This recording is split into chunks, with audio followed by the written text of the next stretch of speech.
배가 항구에 있을 때 가장 안전하다. But that's not what the ship is built for. 그러나 그것이 배가 만들어진 목적은 아니다. 참 귀한 말씀이 아닐 수가 없습니다. 배를 만드는 목적은 항구에 세워두기 위함이 아니죠. 파도가 몰려올지라도 바다로 뛰어나가서 항해를 하고 목적지로 가기 위해서 배를 만든 것입니다. 하나님 우리를 창조하신 목적도 마찬가지입니다.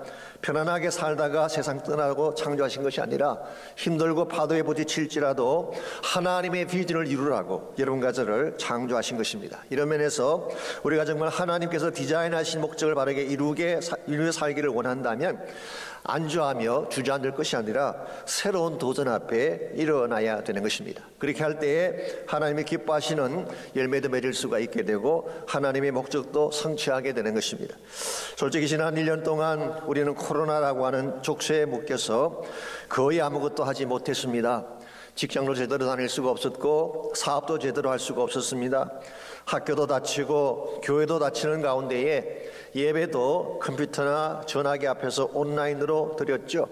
물론 그것도 참 감사한 일입니다.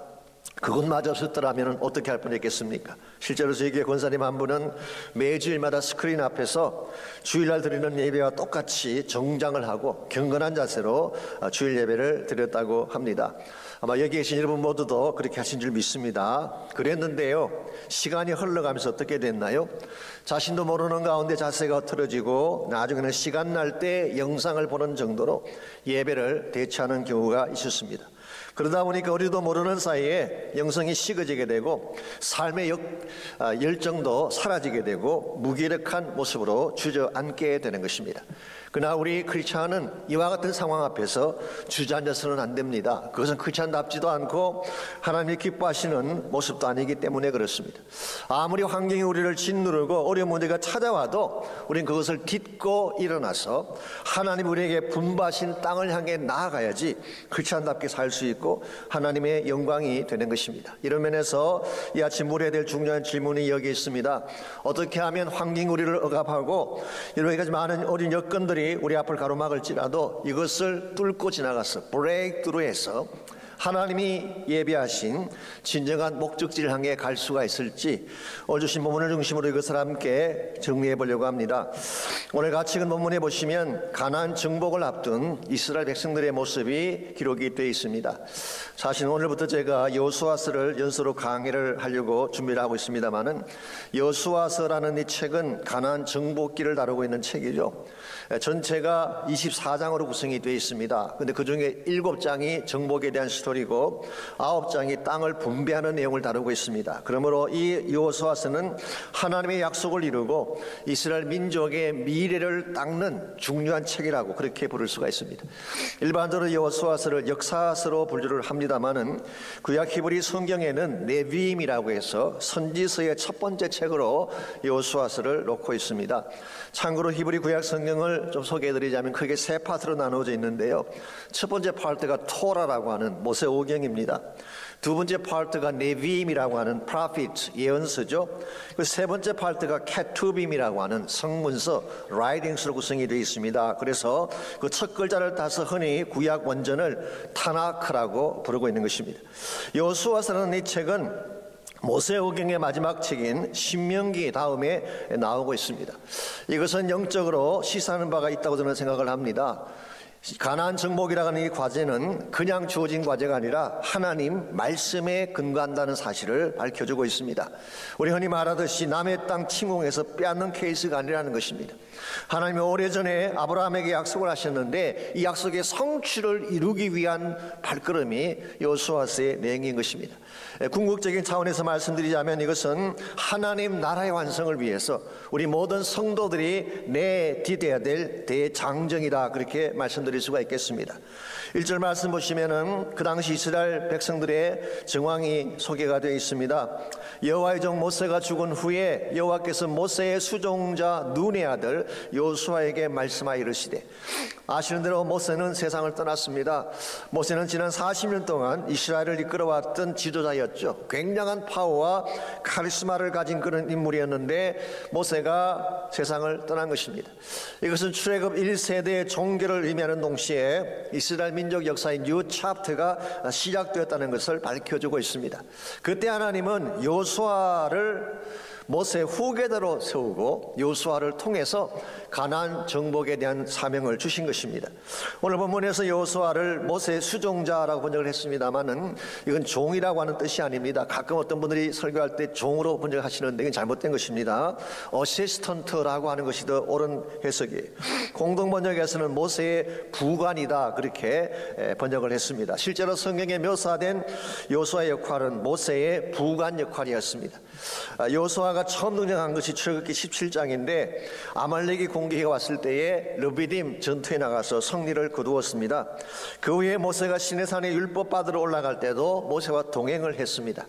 민수기 18장에 보시게 되면 가데스 바네에서 정탐꾼들이 보고를 할 때 갈렙과 함께 믿음의 보고를 했던 사람도 여호수아였습니다. 이와 같이 모세의 곁에서 모든 것을 보좌하며 잘 배운 여호수아가 이제 드디어 이스라엘의 새 지도자가 된 것입니다. 그때 2절을 보시면 하나님께서 새 지도력을 맡은 여호수아에게 주신 첫 번째 명령이 나옵니다.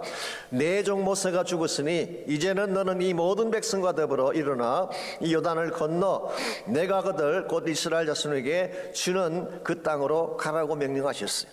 이제는 백성들과 더불어 일어나라. Rise up with the people. 사람들과 함께 일어나라는 것입니다. 그리고 cross the river. 강을 건너가라는 것이죠. 그리고 내가 너에게 준 땅으로 가라. Go to the land I promised.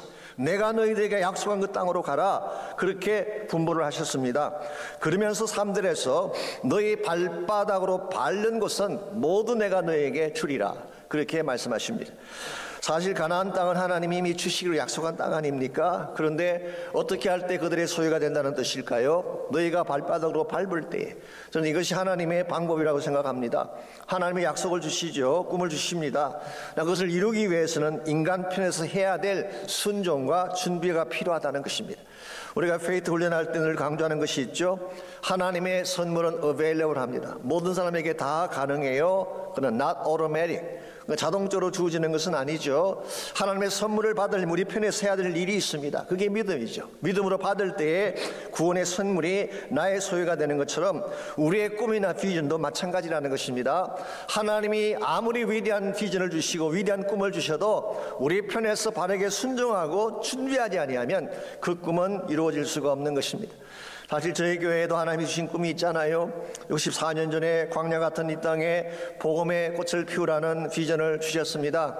또한 2020 비전을 통해서 열방을 가슴에 품고 하나님 나라를 이루라고 하는 사명을 주셨어요. 이제 라이프웨이 비전 센터가 완공되면서 새로운 시대를 여는 새로운 차원의 비전을 준비하고 계십니다. 근데 이와 같은 놀라운 비전과 꿈이 그냥 있는다고 성취가 될까요? 회의실에 앉아서 탁상 공론이나 하면서 잔머리를 굴린다고 이 비전들이 성취될까요? 그렇지 않습니다. 영적인 준비를 해야 돼요. 그리고 거기에 합당한 헌신을 할 때에 하나님 우리를 통해 일하시는 것입니다. 하나님 우리 꿈을 주신 꿈의 시작자가 되실 뿐 아니라 하나님은 우리 꿈의 완성자이시기 때문에 그런 것입니다. 이런 의미에서 우리가 하나님 나라 꿈을 이루려면 준비할 것이 필요한데요. 특별히 여호수아서 1장부터 5장까지를 보시면은 7가지 차원의 준비가 나옵니다. 오늘 다 하겠다는 뜻이 아닙니다. 겁먹지 마십시오. 앞으로 제가 하나씩 강의할 것입니다. 오늘은 첫 번째 준비인 마음의 준비에 대해서 말씀을 드리려고 합니다. 인생의 모든 것은 마음으로부터 시작이 되죠. 우리 마음에 어떤 생각을 하느냐가 우리 행동을 결정하고 그 행동이 우리 미래를 결정하는 것입니다. 그러므로 우리가 약속의 땅을 정복하려면 먼저 바른 마음을 가져야 되는데 그 바른 마음을 오늘 성경은 강하고 담대한 마음이라고 소개하고 있습니다. 오늘 본문을 보시게 되면 이것이 3번이나 반복해서 나오고 있죠. 강하고 담대하라. Be strong and brave. 6절 말씀해 보시면은 강하고 담대하라고 했습니다. 7절에도 오직 강하고 극히 담대하라 말씀을 하셨고 9절에도 강하고 담대하라 그렇게 말씀하셨어요. 그러나 여기서 강하고 담대하다는 이 말은 단순히 강한 의지력을 가져라, 용기를 가져다 그런 뜻만은 아닙니다. 하나님을 신뢰하는 믿음을 통한 강함을 말하는 것입니다. 우리가 하나님이 나에게 주시는 믿음을 통한 강한 마음이 있을 때에 역경이 찾아오고 낭만이 찾아와도 하나님의 꿈을 이룰 수가 있게 되는 것입니다. 오래전에 영국의 브로디라고 하는 퇴직 교사님이 한 분 있었어요. 어느 날 집안을 청소하다가 부인이 50년 전에 자기 반 학생들이 작성했던 장문 노트 한 묶음을 발견하게 됐습니다. 그게 봤더니 학생 30여 명이 미래의 나는이라는 제목으로 적어낸 장문들이 있었습니다. 저마다 미래에 본인이 되고 싶은 희망사항을 거기다 적어낸 것입니다. 어떤 학생은 의사가 되겠다고 적어내었고, 어떤 학생은 사업가가 되겠다, 어떤 학생은 비행기 조종사가 되겠다, 심지어 어떤 학생은 영국 수상이 되고 싶다, 그렇게 적어냈어요. 꿈은 자유니까 뭔들 못 적어내겠습니까? 그런데 이것을 읽어 내려가던 이 노교사에게 불현듯 호기심이 하나 생겼습니다. 과연 이 학생들 중에 얼마나 많은 사람들이 실제로 자신의 꿈을 이루었는가라고 하는 호기심이에요. 그래서 신문에 광고를 냈습니다. 학생들의 명단과 그들이 적어낸 꿈을 다 소개를 하고, 현재 그들이 하고 있는 일이 그 당시의 꿈과 일치되는 사람은 자신에게 답장을 써달라고 광고를 냈습니다. 몇 통의 답장이 오긴 했지만 자신의 꿈을 실제로 이룬 사람은 없었습니다. 그랬는데 약 1년이 지난 어느 날 한 통의 편지가 왔어요. 그것은 그 당시 시각장애자였던 데이빗이라고 하는 학생이 보낸 편지였습니다. 사실 꿈에 실현 가능성이 가장 희박해 보인 학생이죠. 편지 내용이 다음과 같습니다. 저는 50년 전 영국 역사상 최초로 시각장애자가 내각에 진출하는 꿈을 꾸고 그것을 적어냈습니다. 아무도 저의 꿈을 믿어주지 않았지만, 그러나 저는 하나님이 이 꿈을 주셨다는 사실을 한 번도 의심해 본 적이 없습니다. 그렇기 때문에 어떤 난관이나 어려움에도 불구하고 끝까지 꿈을 향해 달려올 수가 있었습니다. 그리고 그 편지 맨 밑에 영국 교육부 장관 데이빗 볼랑킷이라고 하는 이름과 함께 서명이 새겨져 있었다고 합니다. 여러분, 주어진 조건만 따진다면 꿈을 이룰 가능성이 가장 희박했던 사람이 데이빗이었는데 어떻게 영국 역사상 최초의 시각장애인 장관이 되는 것이 가능했을까요? 그의 마음속에 하나님이 함께 하시면 반드시 이룰 수 있다고 하는 강한 믿음의 마음이 있었기 때문이에요. 여러분과 저에게도 이와 같은 강한 믿음의 마음이 필요합니다. 나의 인생은 우연히 주어진 것이 아니라 하나님이 주셨다고 하는 확신이 필요해요. 나는 비록 연약하지만 하나님이 함께 하시면 어떤 난관도 이겨낼 수 있다는 믿음이 필요한 것입니다. 무엇보다 나의 삶이 하나님의 영광을 위한 것이라면 반드시 나의 꿈을 이루신다고 하는 믿음이 있을 때에 하나님 여러분을 통해 일하기 시작하시고 어려움에도 불구하고 꿈을 성취시켜 주시는 것입니다. 이런 면에서 우리가 꿈을 향해 전진해 나가기 전에 모두 나의 마음을 점검하는 것이 필요합니다. 내 마음속에 정말 하나님 주시는 강하고 담대한 믿음이 있는지를 확인해야 돼요. 혹시 내 마음속에 연약함으로 두려움으로 그래서 현실 뒤로 숨고자는 마음이 있다면 아무리 하나님이 위대한 꿈을 준비하셔도 우리는 꿈의 정복자가 될 수가 없습니다. 그러므로 우리가 정말 강한 마음을 가지려면 과연 무엇이 필요한지를 알아야 돼요.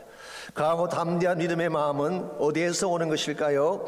오늘 본문에 보시게 되면 여호수아가 강하고 담대한 마음을 가질 수 있었던 몇 가지 비결이 소개되어 있습니다. 첫 번째가 이것입니다. 강하고 담대한 마음이라고 하는 것은 하나님 임재를 확신할 때 오는 것입니다. 임재의 확신으로부터 강한 마음, 담대한 마음이 주어지게 됩니다. 여러분, 하나님이 아무리 약속하신 땅이라고 할지라도 실제로 그 땅을 정복하는 것은 쉽지 않습니다. 특별히 여호수아의 입장에서 볼 때에 두려워해야 될 요소들이 많이 있었어요. 첫 번째로 모세의 후계자가 되었다는 것 자체가 두려운 일입니다. 이 막강한 리더십을 가진 사람의 후임이 된다는 것은 대단히 부담스러운 일인 것입니다. 더구나 많은 백성들이 모세를 따랐는데 여호수아를 따른다는 보장이 어디 있겠습니까? 그러므로 자신의 미약한 능력에 대한 두려움, 이 첫 번째 두려움이었습니다. 두 번째로 그가 정복해야 될 땅이 결코 녹록한 땅이 아니었습니다. 4절 말씀 보시게 되면 그가 차지해야 될 땅을 이렇게 소개하고 있죠. 광야와 이 레바논에서부터 큰 강, 유브라데 강까지 해쪽 속의 온 땅과 또 해지는 쪽 대해까지 너의 영토가 되리라고 했습니다. 이걸 정리하면 남쪽은 시나이 광야가 있죠. 북쪽은 레바논이 있습니다. 동쪽은 유브라데 강이 있고 서쪽은 지중해가 있는 굉장히 넓은 땅이에요. 그런데 이 땅에는 가나안 7족이 살고 있습니다. 더구나 그들 가운데 가장 막강한 힘을 가진 헷 족속이 그 땅을 차지하고 있다고 말씀하고 있습니다. 헷 족속이라고 하는 것은 영어로 히타이트라고 했어요. 주전 21세기경부터 근동지역을 다스리던 대제국 중에 하나입니다. 그들은 철교와 말을 사용하는 족속이기 때문에 굉장히 힘이 있는 족속이에요. 이들을 다 몰아낸다는 거 쉽지 않죠. 그러므로 자신의 사역에 대한 두려움이 여호수아가 가진 두 번째 두려움입니다. 셋째로 여호수아는 한 번도 가보지 아니한 새 길을 가야 하는 것입니다. 이 길을 가는 과정 속에 무슨 일을 당할지, 어떤 실패를 당할지 알 수 없는 상황이었어요. 그러므로 미래에 대한 두려움, 이것이 세 번째 차원의 두려움입니다. 이와 같이 자신의 능력은 부족하고 가나안 족속은 막강하고 미래는 불확실한 가운데서 두려워할 수밖에 없는 여호수아에게 하나님이 주신 말씀이 5절 말씀이에요. 내 평생에 너를 능히 대적할 자가 없으리니 내가 모세와 함께 있었던 것 같이 너와 함께 있을 것임이니라. 내가 너를 떠나지 아니하며 버리지 아니하리라고 했어요. 이게 하나님 임재에 대한 약속이 주어져 있습니다.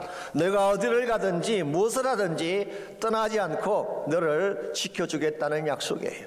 자, 하나님이 이와 같이 동행해 주시게 되면 너의 평생에 누구도 너를 대적할 자가 없다고 밝히고 있습니다.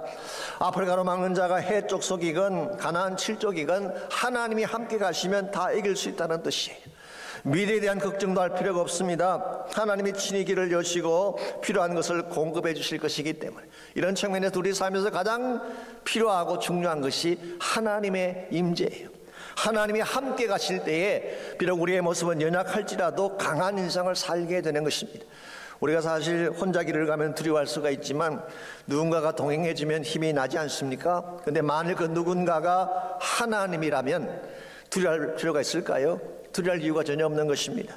그분이 가지신 모든 능력과 모든 리소스가 나의 것이 되기 때문에 그렇습니다. 이런 면에서 우리 그리스도인들이 강한 자로 살기를 원한다면 하나님의 임재를 체험해야 돼요.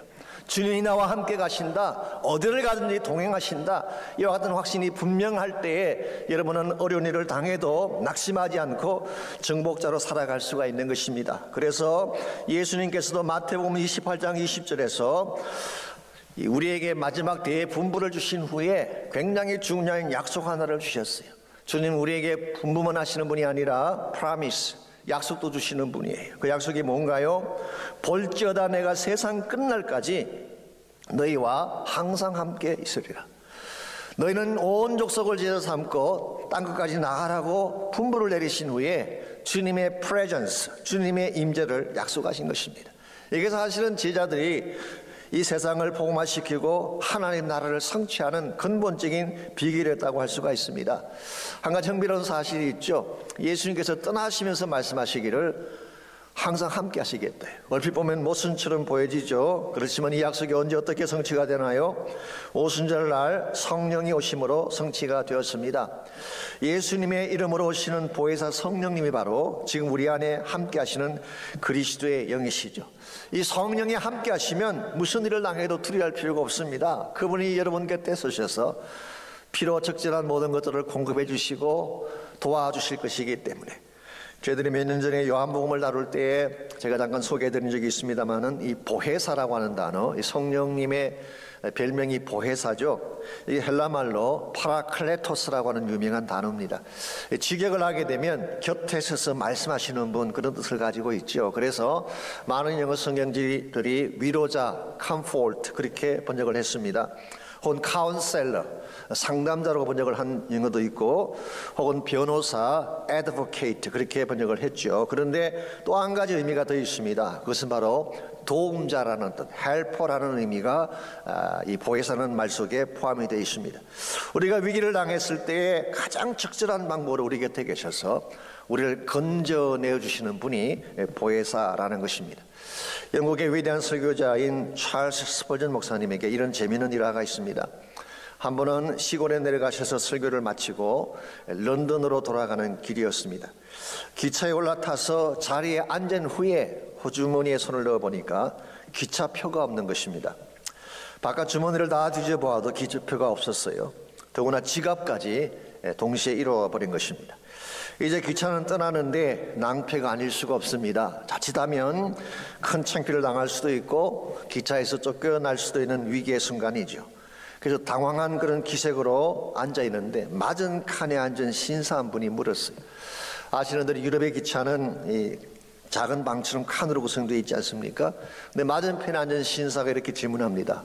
무엇을 잃어버리신가 봅니다 라고 그렇게 이야기를 했어요. 그때 스펄전이 기차표를 잃었다는 사실을 말하고 돈 지갑도 잃어버렸다는 사실을 말한 후에 그 자리에서 눈을 감고 기도를 했습니다. 하나님, 이 위기의 때에 피할 길을 내셔서 나를 건져주십시오. 간절하게 기도를 했어요. 맞은편 손님이 조금 이상한 표정을 짓긴 하지만 아주 심각한 미소를 띠면서 그를 보고 있습니다. 그런데 잠깐 후에 검표원이 티켓을 검사하러 쭉 다니는데요, 이 스펄전 목사님이 타고 있는 칸의 문을 열더니 표를 보자는 말은 하지 않고 깍듯이 경례만 하고 나가는 것입니다. 이것을 본 스펄전이 의아한 표정을 지을 때 그 손님이 이렇게 말을 했습니다. 사실 저는 이 철도 노선의 총 매니저입니다. 목사님께서 믿으시는 하나님이 진짜 하나님 같습니다. 이 기차의 그 많은 칸 중에 하필이면 내가 탄 칸에 함께 타셨다는 사실이 그것을 증명하고 있습니다. 총 매니저와 같은 칸에 타고 있으니까 감히 금표를 하자고 말할 수가 있겠어요? 여러분, 여행을 할 때 누구와 함께 가느냐가 참으로 중요합니다. 철도회사 최고 책임자가 한 칸에 함께 타고 있으면 내가 위기를 당했을 때 기가 막힌 도움을 줄 수가 있는 것이죠. 이와 같은 것을 보혜사라고 부르는 것입니다. 근데 우리가 함께 하시는 하나님은 이 철도회사 간부하고는 비교도 안 되는 분이에요. 모든 능력과 권세를 가지신 하나님, 그분이 만이 나의 도움자가 되신다면 어떠한 위기나 어떠한 어려움도 우리를 건져낼 수가 있게 되는 것입니다. 그러므로 여러분이 혼자 걷지 마시고 이 하나님과 함께 동행하시기를 바랍니다. 하나님이 나의 마음의 중심에 임재하셔서 내 삶을 이끌게 하실 때에 여러분 두려움을 넘어서게 되고 난관을 넘어서게 되는 것입니다. 이런 면에서 우리 모두가 정말 강하고 담대한 마음을 갖기를 원한다면 하나님의 임재를 체험해야 됩니다.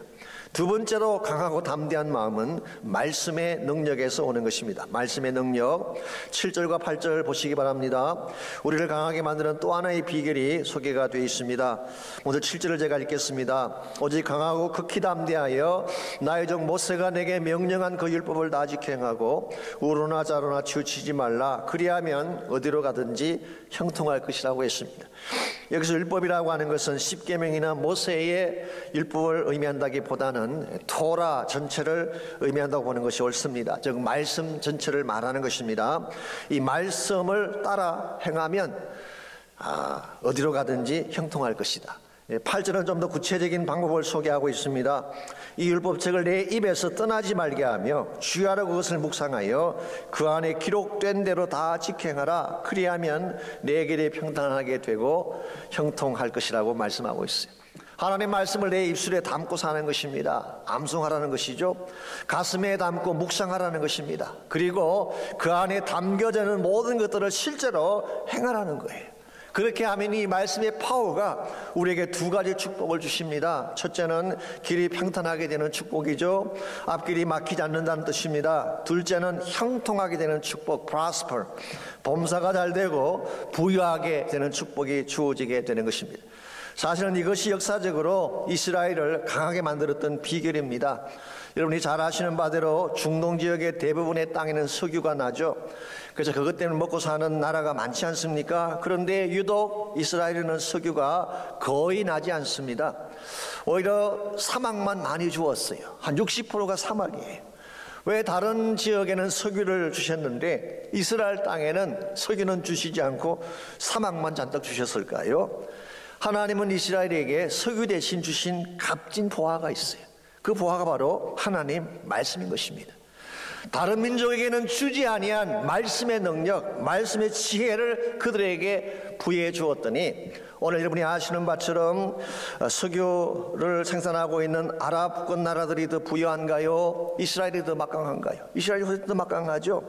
사실 유태인들은 세계 인구의 0.2%도 안 되는 소수민족입니다. 그럼에도 불구하고 얼마나 막강한 힘을 가지고 있습니까? 세계를 움직이고 있잖아요. 그 모든 능력이 말씀에서 온 것입니다. 그래서 히브리 말로 지혜가 있는 사람을 후템이라고 부릅니다. 후템 중에서도 가장 지혜로운 사람은 탈미드 후템 그렇게 부른다고 합니다. 이 탈미드 후템은 말씀을 깊이 사랑하고 그 지혜 가운데 사는 사람이라는 뜻입니다. 한 가지 흥미로운 사실은요, 고대 유대 사회에서 이 탈미드 후템에게는 세금을 부과하지 않았다고 합니다. 왜냐하면 그들의 지혜가 사회에 공헌한 것이 크다고 믿었기 때문이죠. 그래서 유대인들이 자주 묻는 질문이 있습니다. 탈미드 후템이 더 성공자일까? 돈 많은 부자가 더 성공자일까? 대답은 탈미드 후템입니다. 왜냐하면 탈미드 후템은 돈의 고마움을 알고 있지만 부자는 지혜의 고마움을 모르기 때문이다. 그렇게 설명하고 있어요. 지혜가 얼마나 중요한지를 모른 채 돈만 자랑하는 것은 어리석다고 본 것입니다. 그 반면에 말씀의 지혜를 갖게 되면 돈은 따라온다는 거예요.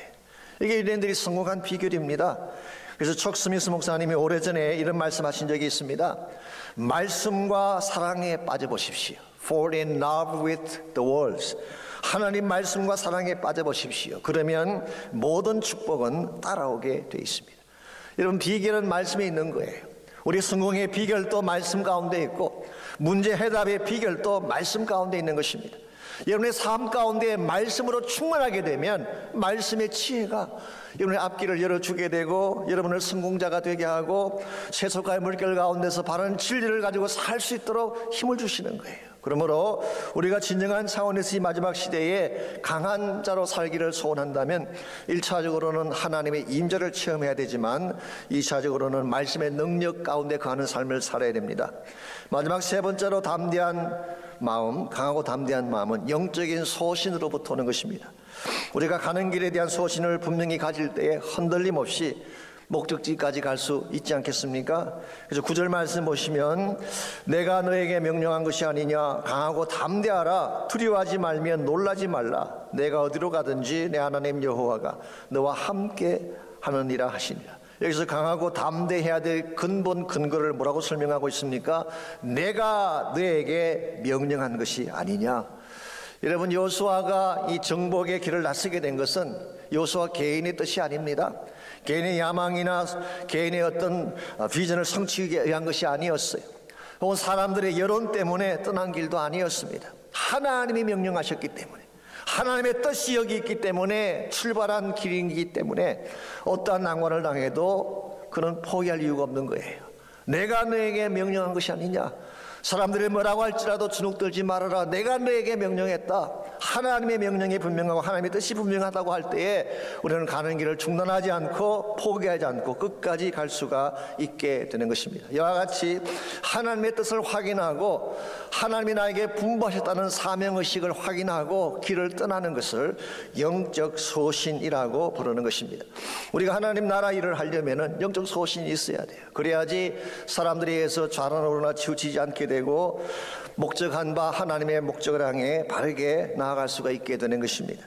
구약 성경이나 신약 성경을 보시게 되면 신앙의 위대한 자취를 남긴 대다수의 사람들은 영적 소신을 가진 사람들이었어요. 다니엘의 케이스를 생각해 보십시오. 다니엘은 바빌론의 포로로 끌려갔던 히브리인의 그 후예 아닙니까? 사실 남의 땅에 끌려간 부모조차 없는 그런 고아였습니다. 그래도 불구하고 다니엘이 그 바벨론 제국을 정복하고 페르사 제국까지 막강한 힘을 발휘했던 근본 이유가 뭔지 아십니까? 영적인 소신을 가졌기 때문에. 한 번은 그의 출세를 시기한 주변 사람들이 이 다니엘을 죽이기 위해서 책략을 꾸몄습니다. 자기 신을 향해 기도하는 사람은 누구를 막론하고 사자굴 속에 던져 넣기로 그렇게 결정을 하고 그 당시 왕인 느부갓네살의 사인을 받았어요. 그때 다니엘이 어떻게 했습니까? 왕이 그 조서에 사인한 것을 알면서도 평소에 하던 대로 예루살렘을 향한 창을 열고 기도했다고 했어요. 이게 영적인 소신이에요. 이와 같이 영적 소신을 가진 사람은 세상에 감당할 수가 없는 것입니다. 그들이 이기는 것처럼 보이지만 그 앞에 두려워할 수밖에 없는 것입니다. 그래서 다니엘이 바벨론 제국과 페르시아를 장악할 수 있었던 능력이 여기서 온 거예요. 에스더도 마찬가지로 에스더, 그는 아이수에로 왕 앞에 직접 나아갔습니다. 고대 사회에서 왕 앞에 부름 없이 그냥 나가는 것은 죽음을 각오해 나갈 수 있는 것입니다. 그러나 그가 나가지 아니하면 자기 유대 민족이 몰살당할 위기 가운데 처해 있기 때문에 에스더는 죽으면 죽으리라 그러고 왕 앞에 나갔어요. 이게 용기이죠. 이것이 바로 영적인 소신인 것입니다. 죽으면 죽는 거지 뭘 두려워하느냐. 내 민족을 살리고 하나님의 영광을 드러내기 위한 것이라면 나의 목숨 너는 아끼지 않겠다. 이와 같이 강한 마음을 가졌기 때문에 그는 유다 민족을 위기에서 건져내고 하나님 영광을 선포하게 된 것입니다. 마지막 시대를 사는 여러분과 저에게 이와 같은 영적인 소신이 필요합니다. 그래야지 이 시대의 조류에 떠내려가지 아니하고 하나님 백성답게 건강한 모습으로 강한 모습으로 살아갈 수가 있는 것입니다. 사실 우리가 사는 이 시대는 영적 혼돈의 시대이죠. 무엇이 진리인지 무엇이 바른 길인지를 모른 채 방황하는 사람들이 너무나 많습니다. 세속주의의 물결은 파도처럼 몰려오고 있는데 반기독교적인 운동은 날이 갈수록 심화되어져 가고 있는데 우리의 자녀들은 꿈을 잃어버린 채 세속화의 물길에 떠내려가고 있는데 이와 같은 때만을 여러분과 제가 평안의 항구에 닻을 내리고 자신의 안위만 추구하게 된다면 하나님 나라의 꿈은 절대로 이루어질 수가 없는 거예요. 그러므로 힘들어도 일어나야 됩니다. 세상이 나를 가로막아도 수많은 난관들이 나를 어게인스트해도 하나님 우리에게 분부하신 약속의 땅 가나안 땅을 향해 나아가야 되는 것입니다. 가나안 땅 정복은 바로 하나님 나라 성취를 말하는 것입니다. 바른 곳마다 너에게 주리라고 말씀하셨잖아요. 여러분이 순종하고 복음 듣고 나갈 때에 여러분의 바른 땅이 하나님의 지경이 되는 거예요. 그게 하나님의 권세가 회복되어지고 하나님의 비전과 꿈이 성취되는 것입니다. 이런 면에서 이 마지막 시대를 사는 여러분과 제가 하나님의 교회들이 힘들지라도 다시 일어나서 하나님 우리에게 주신 목적을 향해 하나님 나라 꿈을 향해 나아가야 되는 것입니다. 그때 하나님의 꿈도 성취되어지고 우리 인생의 열매도 가장 아름답게 맺어지게 되는 것입니다. 제가 설교를 맺으면서 19세기 최고의 설교자예요. 영성가였던 필립스 브룩스가 했던 말을 인용해드리고 오늘 말씀을 맺으려고 합니다. 편안한 삶을 위해서 기도하지 말고 강한 자가 되기 위해 기도하라. 당신의 능력에 맞는 과제를 위해 기도하지 말고 당신의 과제에 맞는 능력을 구하라. 그때 당신이 하는 일이 기적이 아니라 당신 자신이 기적이 될 것이다. 여러분 한 분 한 분이 하나님을 위한 기적이 되시기 바랍니다. 주와 함께 동행하는 가운데에 말씀을 붙잡고 달려가는 가운데에 세상이 뭐라고 할지라도 하나님 한 분 바라보며 끝까지 달려가는 가운데에 주의 영광을 선포하고 주의 나라를 이룰 수 있는 여러분 모두가 되시기를 주의 이름으로 축원합니다.